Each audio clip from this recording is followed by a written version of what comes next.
Bom dia, boa tarde, boa noite, meu querido espectador que nos acompanha na internet, pelos nossos canais YouTube e TikTok. Estamos dando início ao programa Logos, um podcast de ideias e debates. E hoje eu estou com um convidado para lá de especial, meu amigo Roberval Albuquerque. O Roberval, ele é artista, né, desenhista, retratista, tatuador. Ele também é um feroz leitor, né, vamos colocar assim, e pesquisador sobre desigualdade social. E hoje nós vamos falar um pouco sobre isso. A gente tem um tema muito massa aqui, que é o seguinte: nem toda pobreza é preguiça, nem toda riqueza é mérito. Eu vou repetir para fixar: nem toda pobreza é preguiça e nem toda riqueza é mérito. Também quero deixar meus agradecimentos, o Fernando, que está ali nos bastidores, nos apoiando na mesa, ali o nosso técnico, você que está nos acompanhando e que vai nos acompanhar até o final. Se gostar, deixa o seu like, nos ajude a compartilhar e deixa seus comentários lá, sugestões, elogios, críticas respeitosas, né? E os haters que colocarem coisas inadequadas vai ser excluído o comentário. Já vou deixar avisado. Bom, Roberval, esse assunto aqui, ele surgiu numa discussão, um entreveiro de WhatsApp e tal, que a pessoa ela quis fazer pensar, né, que é, quem prospera é só fruto do trabalho, né? E aí veio essa ideia da gente discutir esse assunto, né? Eu vou te fazer a pergunta e já passo para você fazer uma introdução, né? Complementar aí o que você achar necessário na apresentação e já responder. E a pergunta é o seguinte: da onde vem a ideia de que todo pobre é preguiçoso e que todo rico é merecedor, né? Para mim parece uma utopia isso. Mas tem pessoas que acreditam e defendem essa ideia. Bom dia a todos que vão assistir esse programa, estão assistindo. Eu queria agradecer meu amigo Wagner pelo convite e eu acho pertinente o debate para a gente elucidar algumas questões a respeito disso e da desigualdade também que a gente vive no Brasil. Já respondendo, dando uma introdução a essa pergunta, é simples. A ideia vem de uma visão, de um estereótipo cultural que não existe, porque as pessoas geralmente só acabam vendo o resultado do fruto das pessoas. Então, às vezes, as pessoas ignoram que existem dificuldades estruturais e culturais que impedem as pessoas de alcançar certos status, mesmo que elas tenham esforço.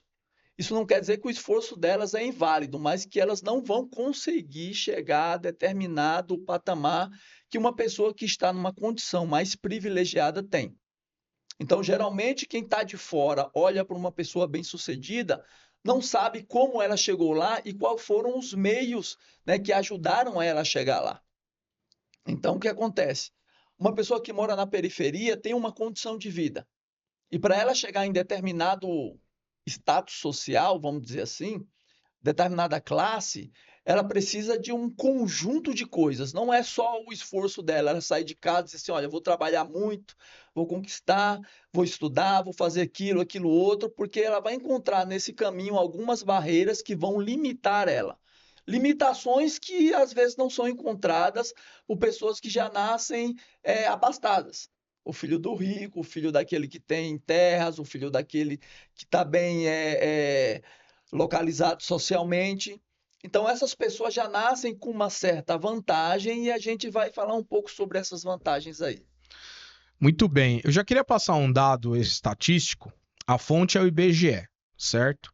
Olha só que interessante: 35,58% da população brasileira vive abaixo de um salário, ou seja, menos de 1,5K, R$ 1.500.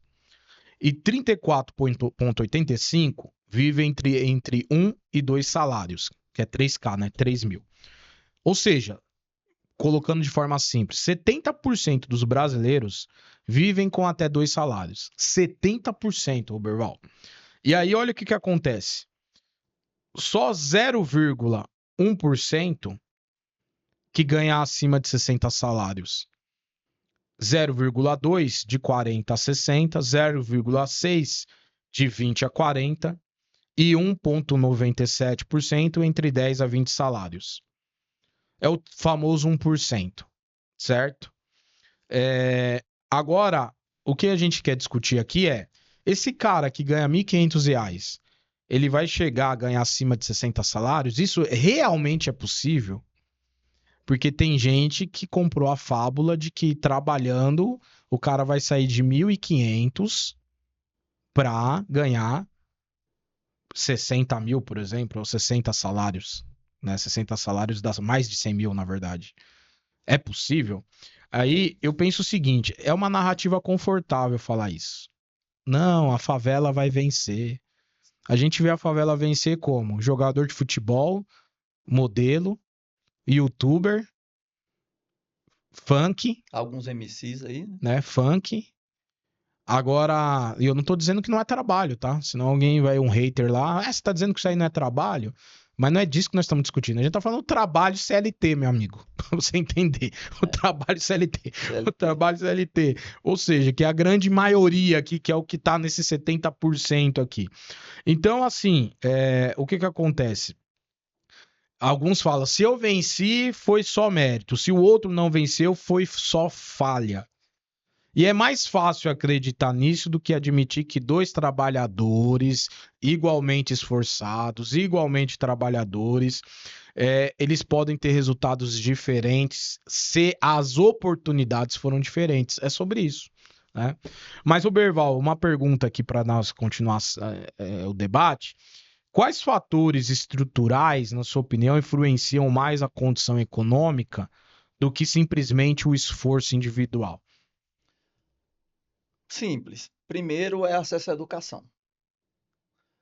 A educação pública, que geralmente a maioria dos brasileiros tem, é precária, tem algumas dificuldades, não é não tem tanto incentivo, né, para que o aluno continue estudando, que é diferente do filho da pessoa que é mais abastada, que já tem acesso a uma educação melhor, uma escola, né, privada, né, com professores melhores qualificados.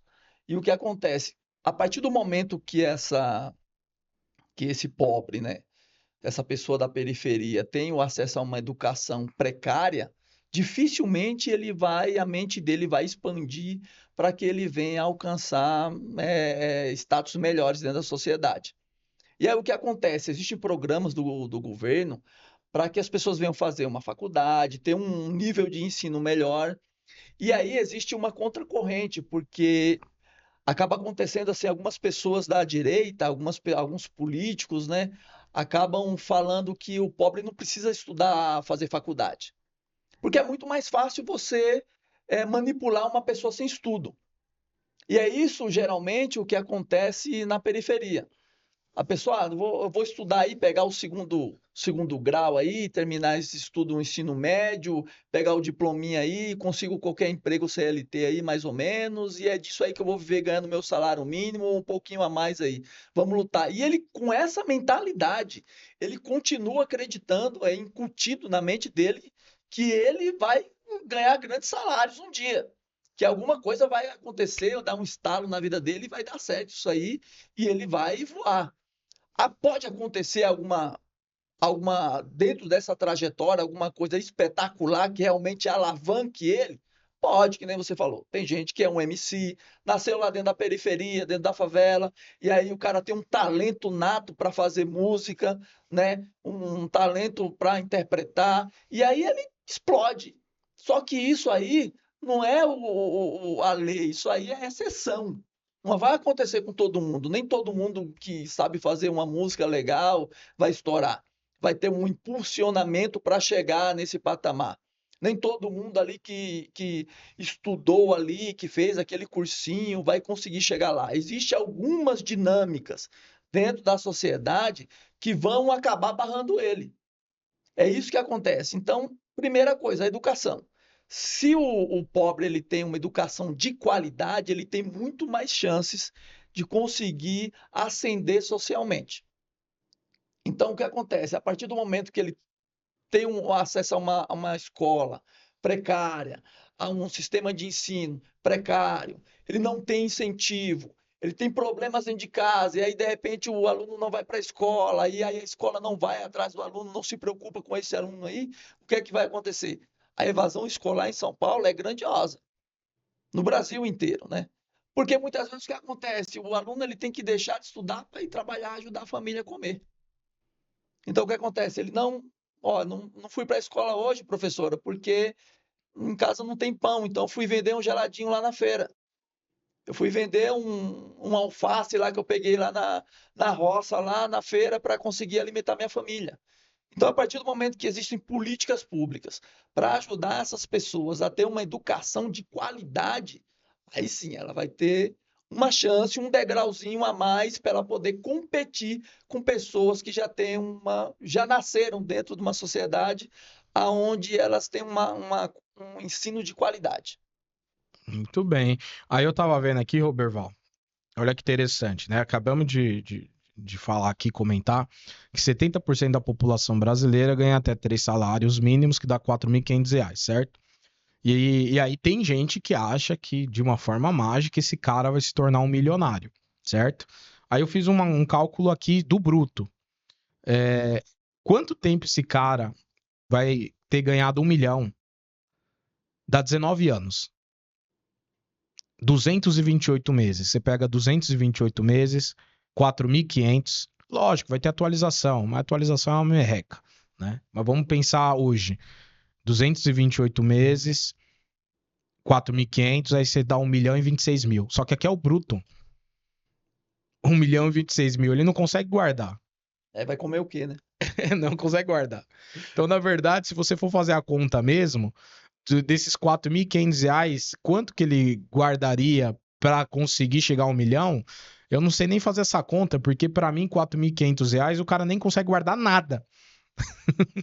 Hoje em dia, Então, algumas coisas é ilusão. E aí, pegando o gancho da sua resposta, educação é importante. Aí você tem essa questão do filho que deixa da escola para ir trabalhar e ajudar os pais, mas você tem também a questão do filho que ele estuda e trabalha. também, Então ele não rende a mesma coisa. exato.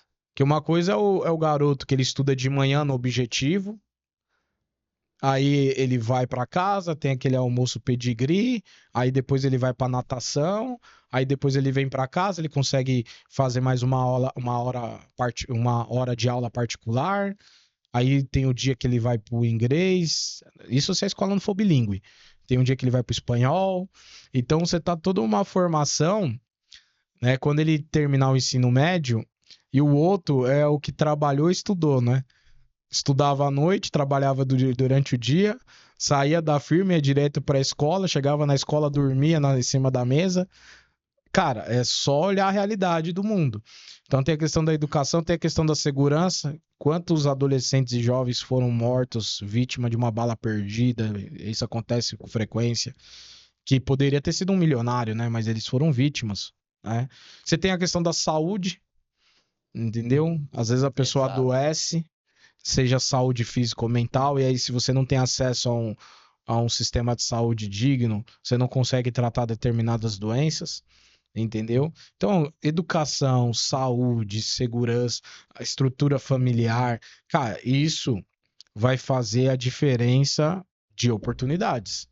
Para mim, isso é nítido, isso. Só que tem gente que não consegue ver isso. Tem gente que fala, não, todos iguais, todos são iguais perante a lei, todos são iguais perante Deus, vem com esse discursinho. Se o outro venceu, foi 100% mérito. Se o outro não venceu, foi preguiça. Cara, as oportunidades, elas não são iguais, né? Lembrando disso aí, eu lembrei agora um caso que o professor Clóvis de Barros contou quando ele dava aula, e ele falou que ele tinha alguns alunos dele que moravam na periferia, mais afastados, né, da onde ele dava aula, e os alunos que moravam na região central, né, os mais abastados, chegavam cedo na aula, né, estavam ali.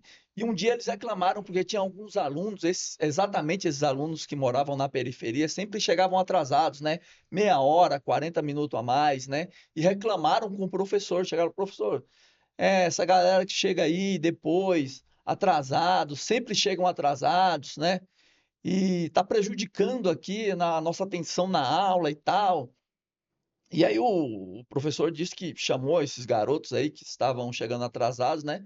E eles falaram pro professor o seguinte, professor, se o senhor quiser, a gente não entra na sua aula, né? Vamos ficar aqui do lado de fora para não atrapalhar. Realmente é chato, né? A gente tem que entrar, ter aquela. Se eu parar, às vezes eu tenho que dar um breve resumo, né, do que está acontecendo na aula, para a gente se situar. E aí a galera que já está lá no começo, a gente entende tudo isso aí. Só que é o seguinte, a gente mora na periferia, tem gente aqui que trabalha, a gente mora longe, então a gente tem que sair do trabalho para conseguir chegar aqui na escola. Então, tipo, tem toda uma logística. Às vezes a gente pega trem, a gente pega ônibus, depende disso. E aí ele percebeu uma coisa, que tinham pessoas ali que eram privilegiadas. E aqueles que eram privilegiados estavam reclamando que tinham pessoas que não eram e estavam tentando alcançar, né, um pouco mais de status social através do estudo. E aí, veja só, quem era abastado, quem não tinha problema nenhum com o horário, estava reclamando e não entendia a realidade das pessoas que precisavam pegar uma condução, saía do trabalho, às vezes o chefe falava assim, olha, você não vai poder sair agora, daqui a 10 minutos, daqui a 20 minutos, e eles tinham que ficar no trabalho, às vezes alguns tinham que passar em casa, porque o cara trabalha, se você trabalha mexendo com graxa, essas coisas, tem que tomar um banho, tem que trocar de roupa, então imagina isso aí. E o professor entendeu, ele percebeu ali que tinham pessoas que eram abastadas, tinham dificuldades estruturais e que elas estavam tentando conviver. Porém, aqueles que eram abastados não percebiam isso na vida delas. E ele identificou ali que existia uma barreira que impedia aquelas pessoas de alcançarem o mesmo status onde aquelas pessoas já tinham nascido nele.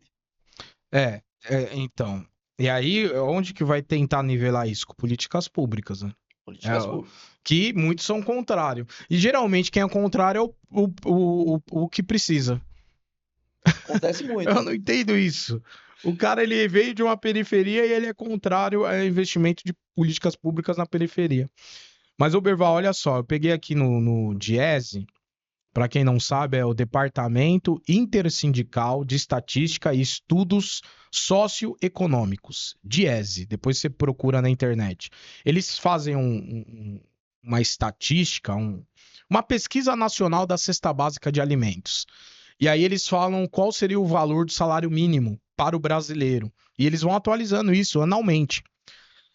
E olha só, pasme, para 2026, mês de janeiro, o salário mínimo ideal para um brasileiro ter um mínimo de qualidade de vida deveria ser de R$ 7.177,57.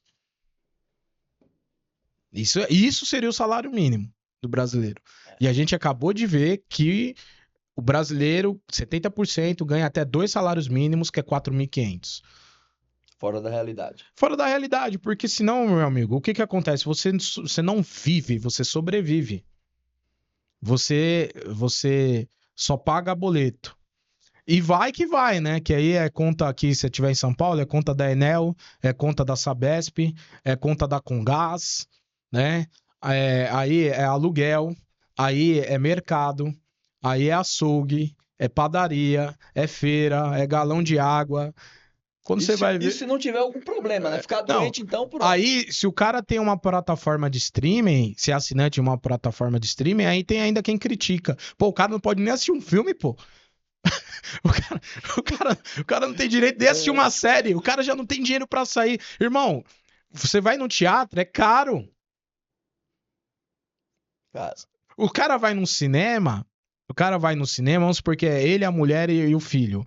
Ele deixa uma bala ali, cara. Porque se vai ele, a mulher e a filha no McDonald's, é mais de 100 conto. é.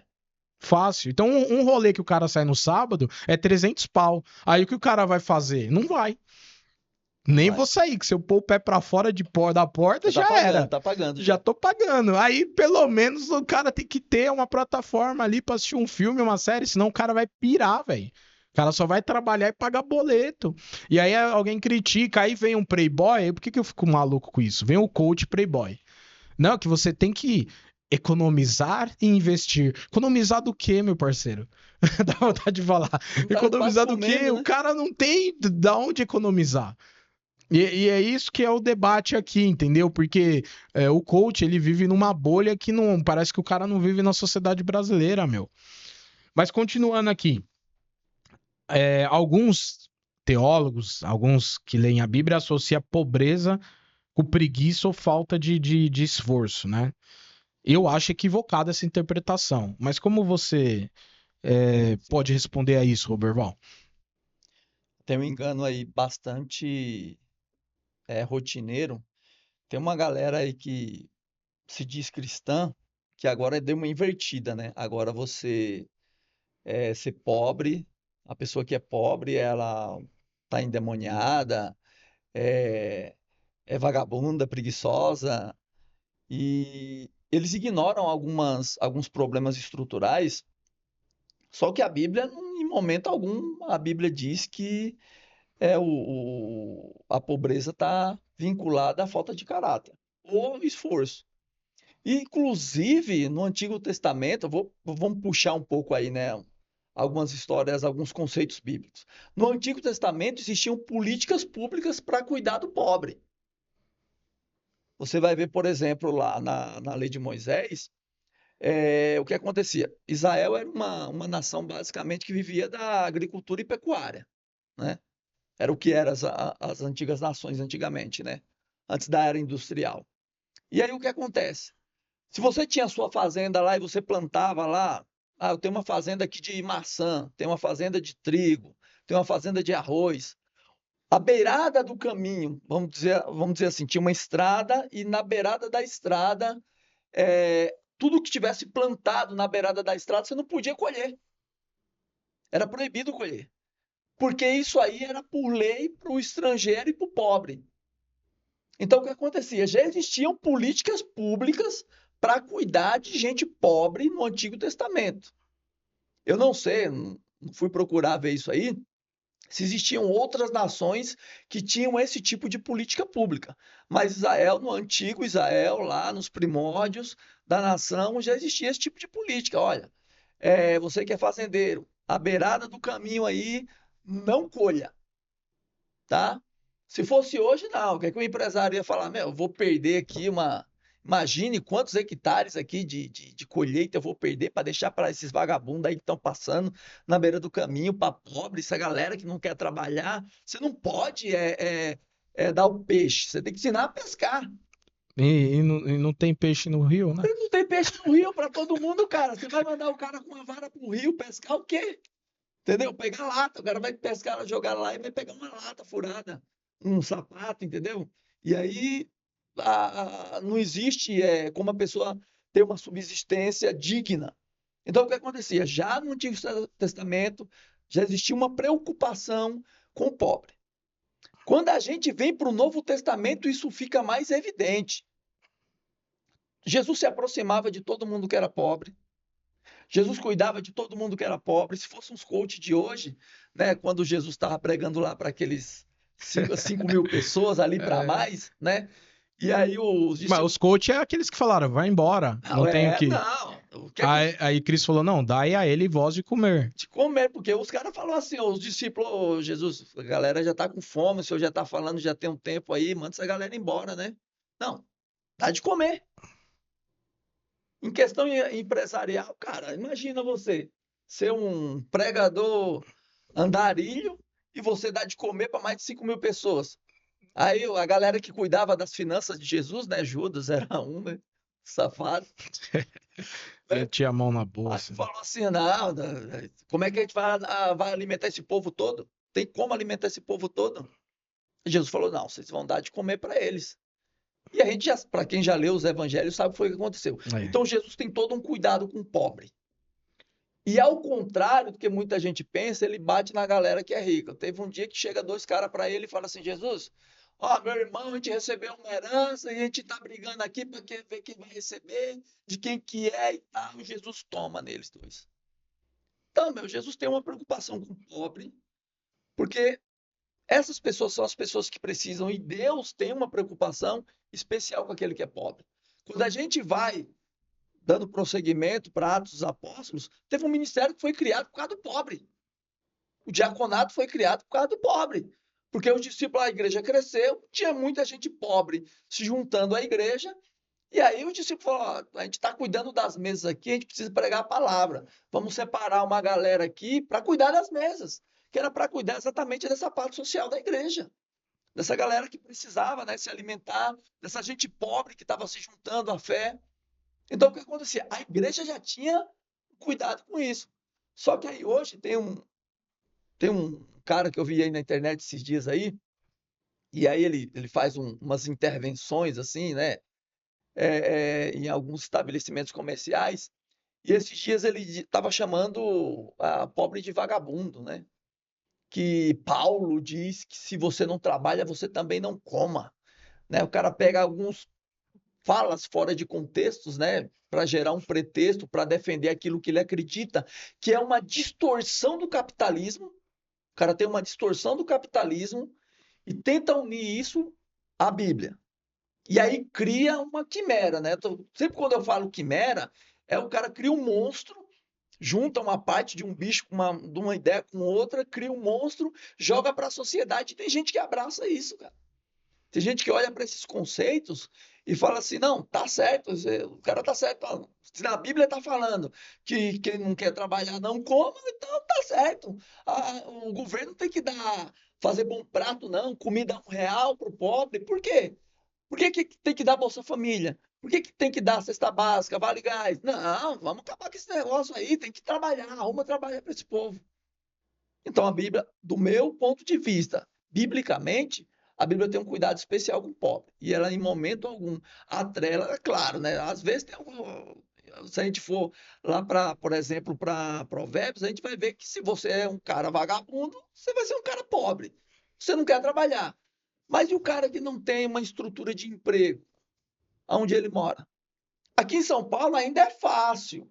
Agora, quando a gente vai, por exemplo, para o Nordeste, fica mais complicado isso, porque não tem indústria, não tem pecuária. Às vezes você mora numa cidade pequena, que o emprego é escasso. Quando você consegue um emprego, é quando você entra na política, um emprego razoavelmente bom. Então, tipo, é por isso que tem muito nordestino que vem para São Paulo, porque aqui as oportunidades são mais diversificadas e melhores. Só que São Paulo já está um pouco saturada já de gente aqui, né? E aí você tocou nesse assunto, e ainda tem gente que é xenofóbico, né? Xenofóbico. Não quer os nordestinos Não aqui. quer o nordestino aqui. Depois que construiu a cidade toda, não quer mais, né? Sou nordestino, gente. Mas olha só, pra não falar assim, pô, de onde veio esses dois caras com essas ideias, né? Aí eu vou citar um teórico renomado mundialmente, né? Citado em academias, que é o sociólogo Peter Berger, que ele escreveu com Thomas Luckmann uma obra que é chamada Construção Social da Realidade. E aí, dando um spoiler aqui, mas você tem que ler a teoria dele, ele vai chegar na conclusão parecida com a que a gente está falando, que é o impacto das oportunidades na estrutura social. Berger ele vai reconhecer que as oportunidades não são distribuídas igualmente. O que para mim é óbvio, né?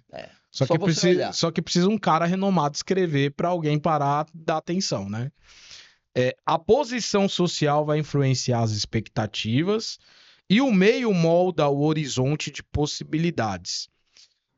E ele vai mais além. Uma pessoa criada em um ambiente de escassez econômica, baixa escolaridade, poucas redes sociais, pouca rede de apoio, poucas redes de contato, isso vai refletir na cultura, na educação, no linguajar, no vestir, em tudo, cara.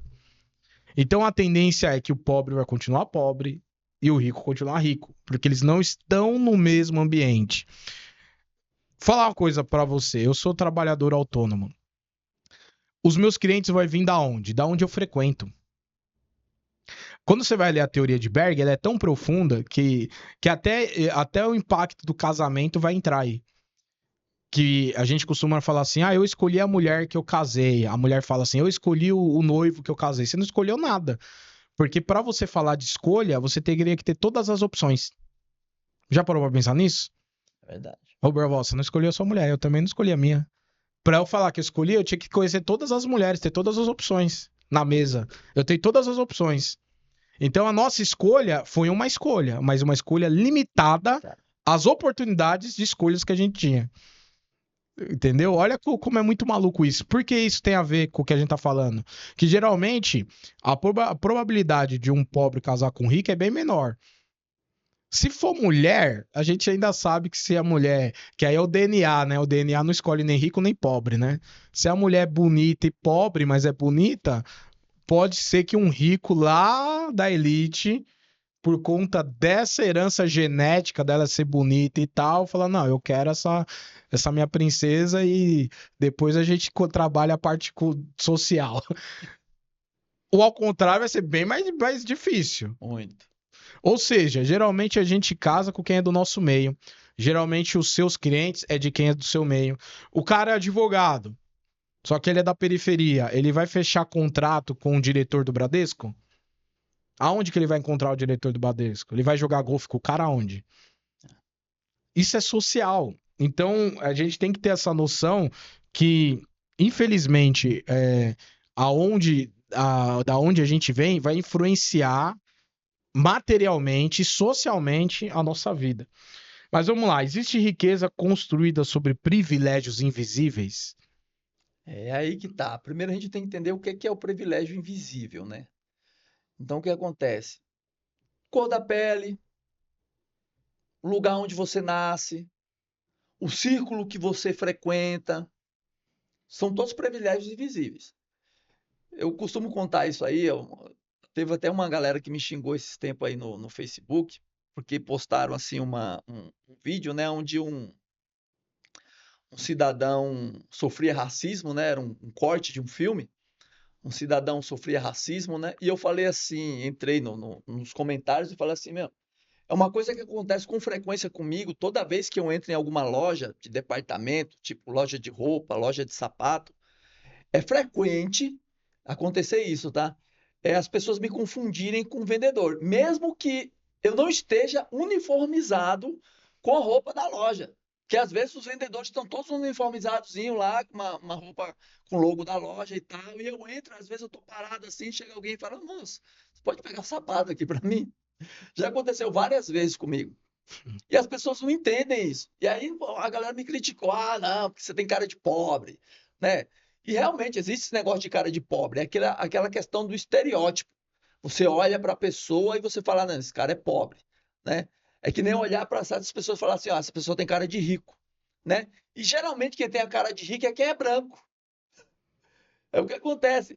Ontem, deixa eu ver, no começo da semana eu estava voltando do trabalho e eu estava uniformizado com a Certo. roupa da empresa. Entrei numa loja de departamento ali na região de Osasco e fui ver, estava procurando ali um item de papelaria. Na porta da loja tinha um segurança, normal, né? As pessoas que ficam ali de segurança. E aí eu entrei e tal, tô com a mochila nas costas, né?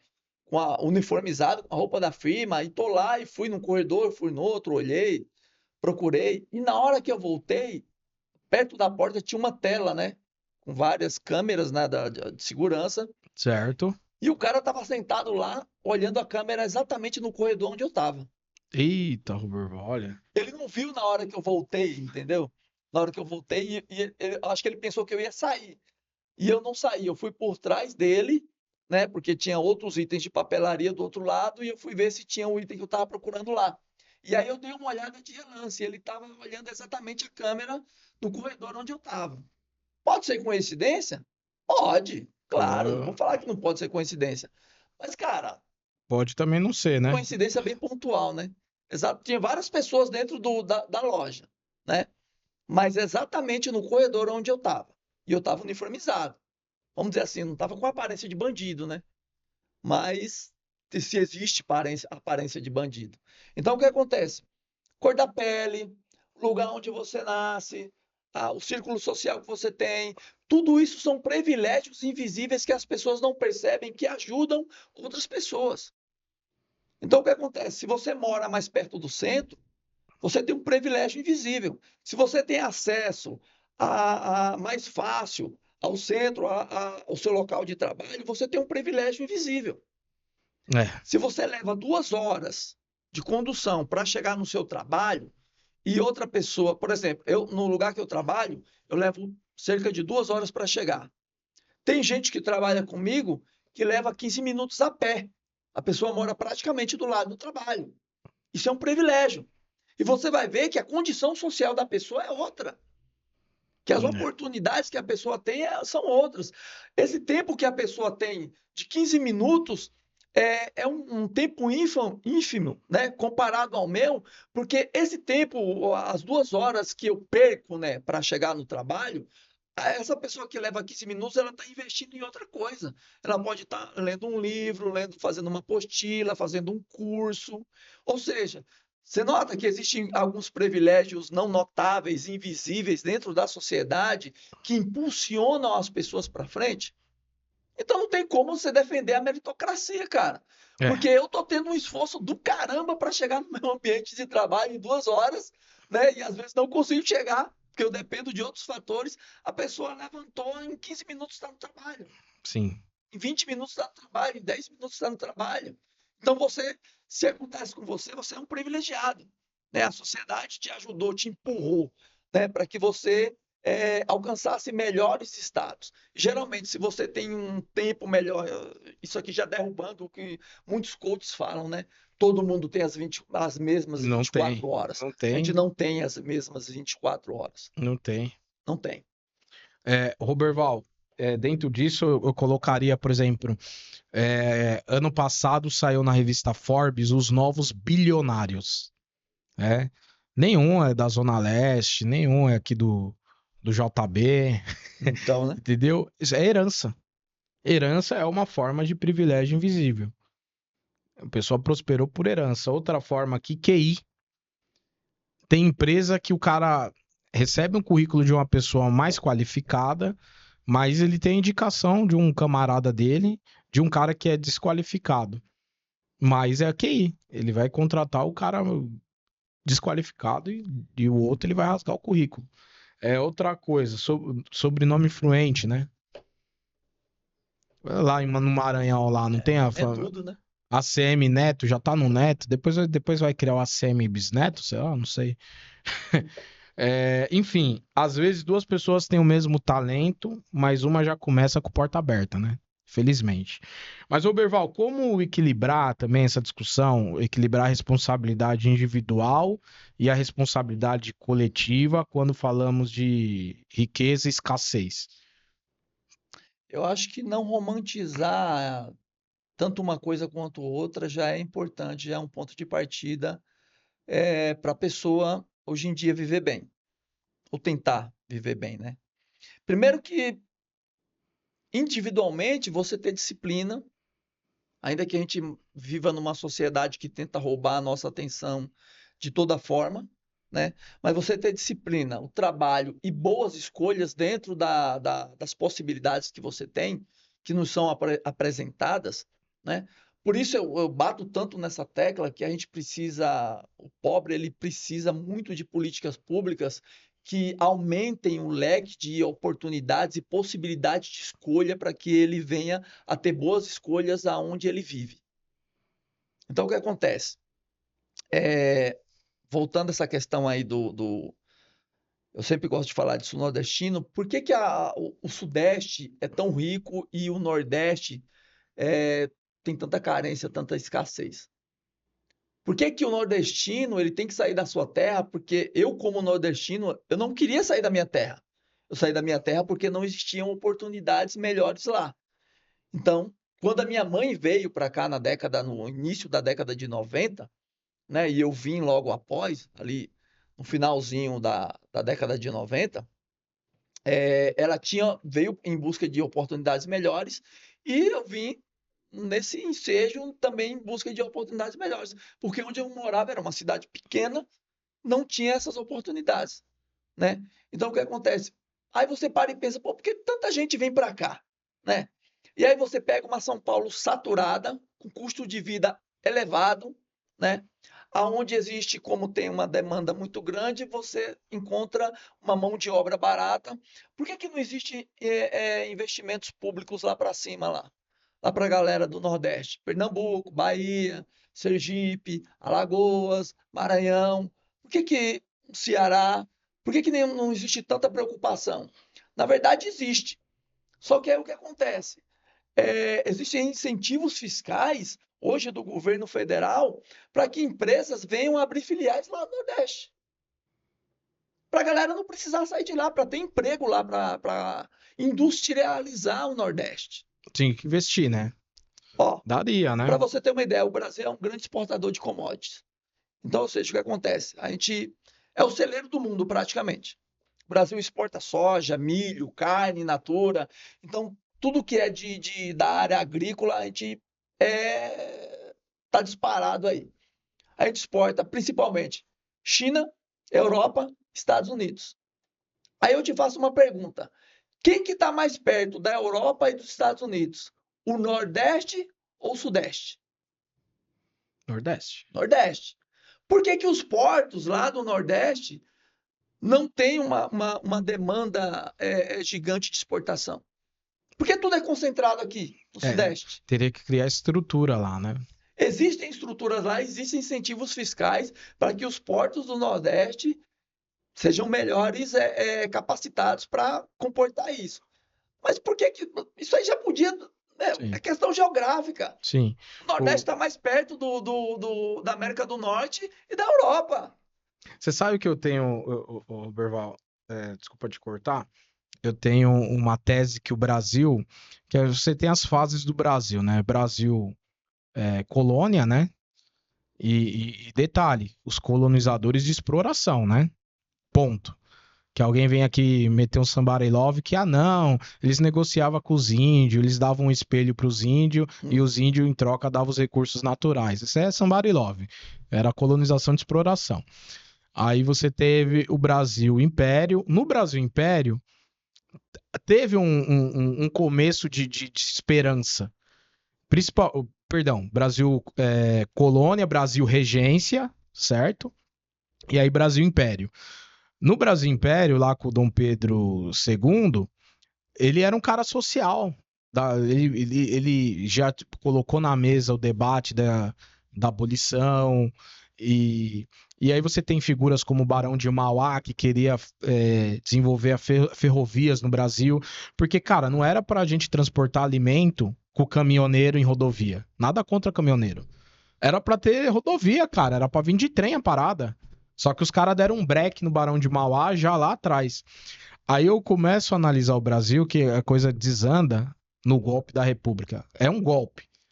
República é um golpe, certo? Que você pega lá, inclusive até em casa de maçonaria em Tu, interior de São Paulo, os caras fizeram reunião pra dar esse golpe. De lá pra cá, irmão, só foi ladeira abaixo.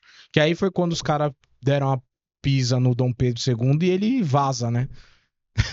Que aí a princesa Isabel, ela fica, só que para conseguir a abolição, já era carta marcada, né? Primeiro teve que aprovar a lei de terras, para depois ter a abolição. Enfim, meio que divaguei agora, que daqui a pouco eu quero fazer um comentário sobre isso. Mas conclua o que você estava dizendo, Berval.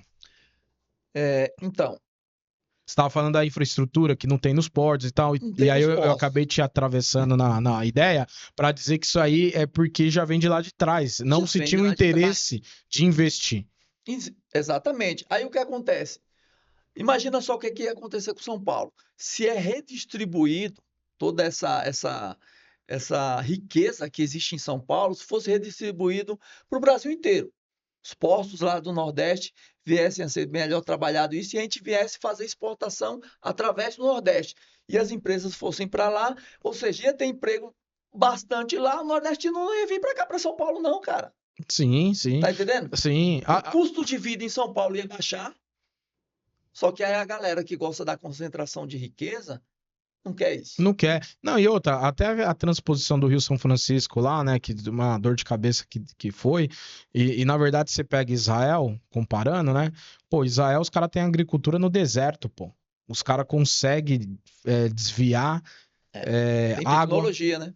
Tem tecnologia para Mas a gente tem como fazer isso, cara, aqui. Exato. Aí, só pra pegar esse gancho, eu tava falando do Brasil, né. Aí eu vi um vídeo, cara, eu vou comentar esse vídeo. Primeiro aquele Renato 38, ele tava falando sobre o regime de CLT. Aí ele falou algumas coisas lá que eu não concordo muito, Aí tem aquele, acho que é Hinderberg Melão, o sobrenome é Melão, que diz que é um dos caras que tem o maior QI do Brasil. Segundo o que falam na internet, eu não corri atrás dessa informação. Aí o Melão, ele faz uma análise do regime CLT a partir da fala do Renato 38, que eles participaram de um debate. É um vídeo que chama CLT igual escravidão. E os caras falaram umas coisas que eu falei, mano, esses caras acho que não sabem o que é CLT, né? Porque assim, vamos voltar lá na escravidão. O cara recebeu, acho que é 13 de maio de 1888, se eu não me engano. Se eu tiver errado, datas é questão de memorização, não é tão pertinente. Mas o fato é que teve a abolição. é, e aí, chegaram pro escravo, certo? E falaram: Ó, você tá livre. O que ele ganhou? Ele ganhou uma indenização? O que vocês acham? Ele ganhou dinheiro? Não, né? Nada. Ganhou uma sandaliazinha, talvez. Tá aqui um chinelinho. Aí o cara, ele. Pra onde que eu vou? A CLT começa aí, meu irmão. Aí o Barão de Café, o Barão de Açúcar, lá, por isso que tem o livro Casa Grande Senzala, né? Ele chegou e falou: Não, faz o seguinte, você fica aqui e agora eu te pago um conto de réu. Isso é a CLT. É um escravo que aceita a sua escravidão, né? E aí, nesse vídeo, eu fiz o seguinte comentário. Embora a lei de terra seja anterior à abolição da escravidão, 1888, ela de fato complementou o sistema de exclusão econômica e social dos libertos. Sem acesso à terra e sem políticas públicas para inseri-los na economia, muitos ex-escravizados ficaram marginalizados, forçados a trabalhar como meeiros, arrendatários ou assalariados em condições precárias nas fazendas dos antigos senhores. Portanto, a Lei de Terras foi um instrumento para preservar o poder econômico das elites agrárias e impedir que libertos e classes mais pobres tivessem acesso a uma base econômica sólida, perpetuando desigualdades estruturais no Brasil. E detalhe, com a lei de terra, criou o cartório de registros públicos de imóveis e o cara foi lá e simplesmente registrou lá os tantos alqueires de terra que ele tinha. Ou seja, ele ganhou a propriedade. Aí tem cara hoje, o Berval, que fala assim: eu sou contra esse negócio de uso capião. O cara nem sabe o que tá falando. Ele nem fala uso capião, ele fala uso campeão, né? Eu sou contra o tal do uso campeão, né? Uso capião, meu querido. Você tem que entender que o uso capião, ele tem base legal porque todos têm que ter direito à propriedade. E tem terra para todo mundo. Agora, o cara não ter onde morar e uma pessoa com 300 prédios, você acha que isso é o ideal?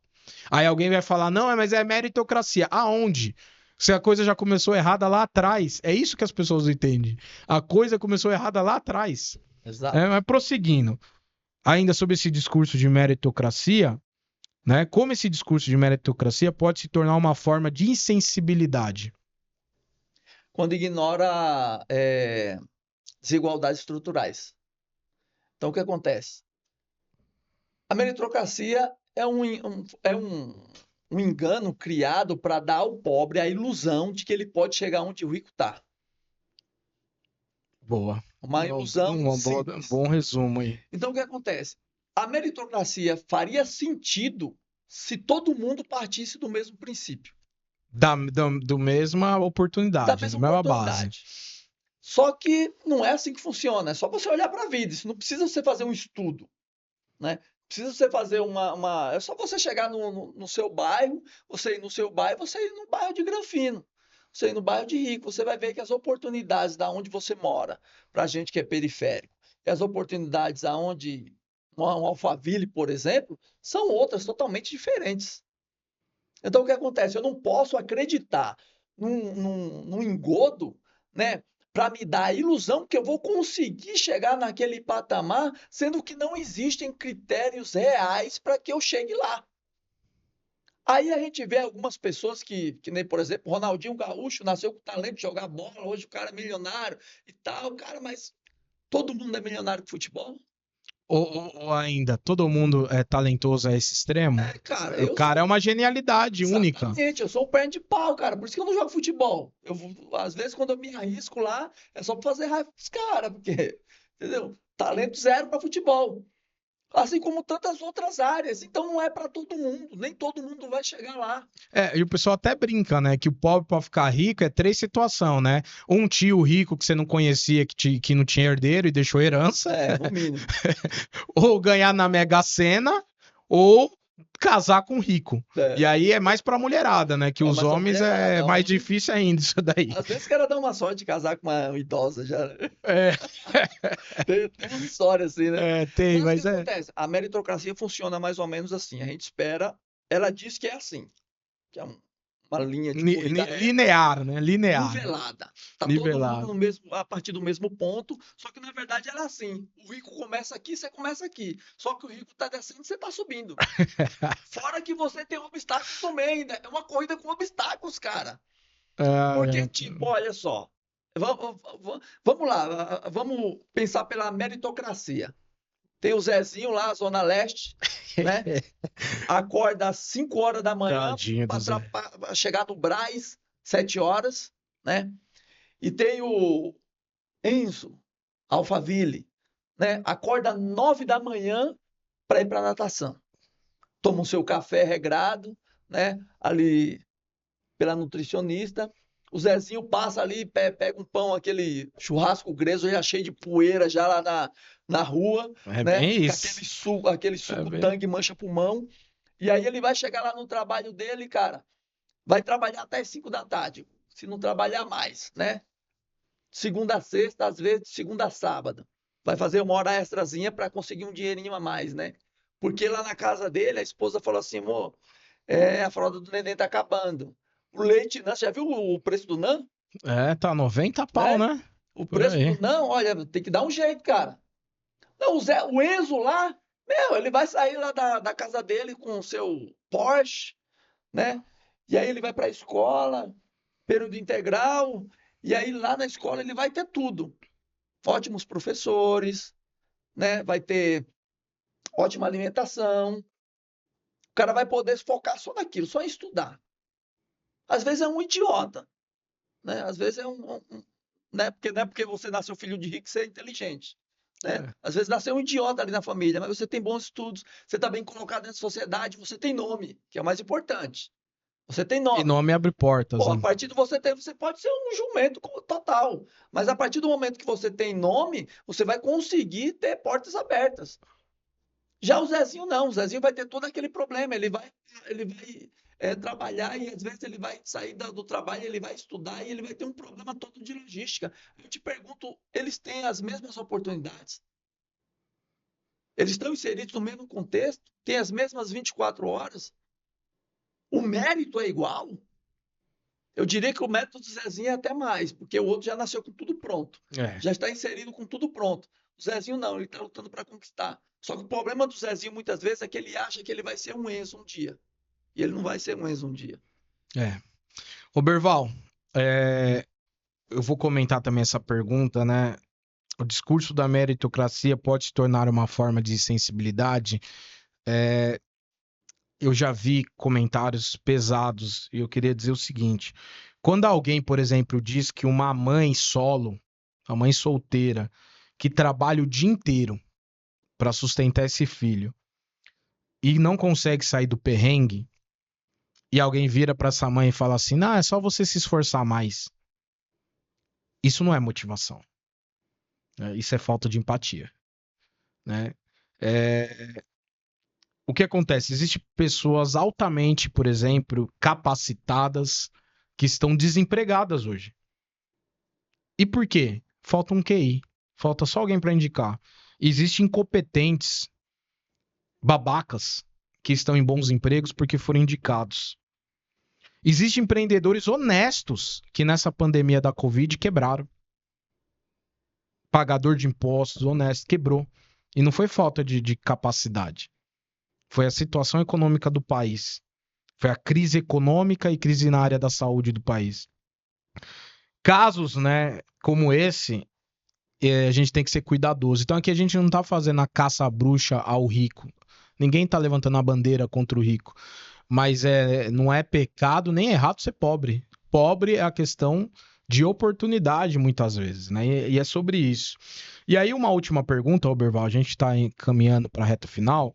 Aí eu vou fazer a pergunta, você responde, depois você faz, já emenda as considerações finais e o mais importante, deixa seus contatos, suas redes sociais. A pergunta é o seguinte, então, que tipo de mentalidade precisamos desenvolver para ter o equilíbrio de não idolatrar a riqueza e também não romantizar a pobreza, né? Que tipo de mentalidade a gente tem que ter? Mentalidade de equilíbrio, né? Valorizar o trabalho e a generosidade, investir na sua vida pessoal, ter uma mentalidade de realmente de equilibrar a sua vida, de acordo com o contexto que você vive. Você tem um contexto mais humilde, você tenta buscar oportunidades dentro desse contexto, né? Através de políticas públicas, existem já políticas públicas que podem ajudar as pessoas a chegarem em determinados patamares sociais, né? E a partir desse momento você tem galgar os degraus da vida. Mas não romantizar a pobreza, né? Não é porque você tem uma condição humilde hoje que você não pode chegar um pouco mais longe, né? Existem meios para isso e o esforço está aí para a gente conseguir alcançar oportunidades melhores. Então, junto com o trabalho, o esforço, a generosidade, entender o próximo, entender o outro, é isso que os conceitos bíblicos nos pedem, né? Trazendo isso um pouco mais para as ideias bíblicas, né? E é isso. Gostaria de agradecer aí, meu amigo Wagner. Acho que a gente bateu um papo interessante, né? Trouxe alguns dados, alguns conceitos e o mais importante é fazer o nosso ouvinte pensar, né? A A ideia é pessoa que está essa. assistindo pensar. Precisa acreditar em tudo que a gente falou, pesquise, né? A partir do momento que você pesquisa, você vai ver como funciona a realidade. E aí, a partir do momento que você vê como funciona a realidade, você pode ter um pouco de autonomia sobre a sua vida e o que você vai fazer com ela, né? Suas redes. Rede social tem o filósofo de Schrödinger, você pode procurar aí, é o meu Instagram político, assim vamos dizer, né, onde eu dou algumas ideias, né? Esse podcast vai estar lá também, né, assim que for lançado. E Albuquerque RJ, underline RJ, é meu Instagram de artes, então você pode estar lá procurando. Se quiser bater um papo, a gente está aí à disponibilidade. Maravilha. Minhas considerações finais, eu quero encerrar com uma frase de Lev Tolstói, que ele diz o seguinte: os ricos farão de tudo pelos pobres, menos descer das suas costas. É isso que os É ricos vão fazer. forte. Não estou generalizando. Obviamente há ricos generosos. Obviamente há pobres irresponsáveis. Mas o ao contrário é majoritário. O ao contrário é majoritário. Mas eu queria dizer para você que é pobre, não se sinta menosprezado, complexado, com síndrome de inferioridade. O que define o valor de um ser humano não é o saldo bancário. Inclusive, o que define o intelecto do ser humano não é um saldo bancário. Que tem um bando de rico otário que ele acha que ele é mais inteligente porque ele tem dinheiro. Mas tem um monte de pobre que é intelectual. Na verdade, eu acho que a classe intelectual é da classe média, nem rico é. É verdade. Mas tudo bem. Então, o que define o valor de uma pessoa é caráter, é postura, é humildade, é temor a Deus, né? Postura diante de Deus, resumindo, e das pessoas. Que Deus abençoe, um beijo no seu coração. A gente está encerrando o programa. Meu forte abraço. Siga nas redes sociais: Instagram, @WagnerPedroLima, TikTok, @WagnerPedroLima. No Instagram, vai na bio, tem um link do YouTube, Wagner Pedro explicando, e você acessa esse conteúdo massa. Tamo junto, um abraço grande.